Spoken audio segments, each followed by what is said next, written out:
Hello guys, in this video I will show you how to permanently delete GCash account.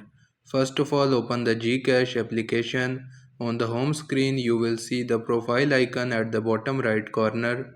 Tap on it. On the next screen, tap on the arrow at the top right corner. Your account information will appear. At the bottom you will see an option of delete account. Tap on it. Then tap on continue to proceed further.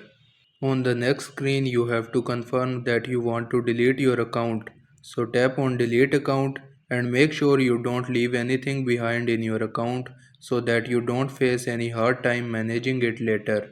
After that, tap on proceed. You will see a message that your account will be deleted in 5 business days, which means that it's not going to delete immediately. It will take time of 5 days and after that your account will be permanently deleted. And this is how you can permanently delete your GCash account.